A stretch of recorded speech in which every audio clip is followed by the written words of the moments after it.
کی بات ہے، ایک تقریب میں شامل ہونا ہوا، جس صاحب کے گھر میں پروگرام تھا، وہ صاحب بڑے دیندار سمجھے جاتے، بڑے صاحب علم سمجھے جاتے، میں نام ذکر نہیں کروں گا، لیکن بڑا عجیب و غریب ان کی جو حرکت ہے وہ بڑی عجیب و غریب لگی۔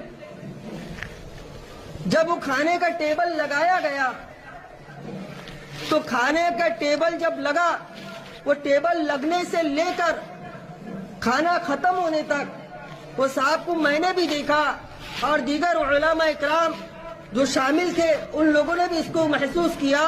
کہ وہ صاحب شروع سے آخر تک کے اس ایک ٹیبل میں ایک بہت مالدار شخص بیٹھا ہوا تھا، اسی کے پاس کھڑے رہے،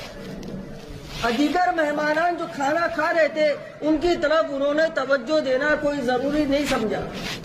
یہ ایسی غلطیاں صاحب علم لوگوں سے بھی ہوتی ہے۔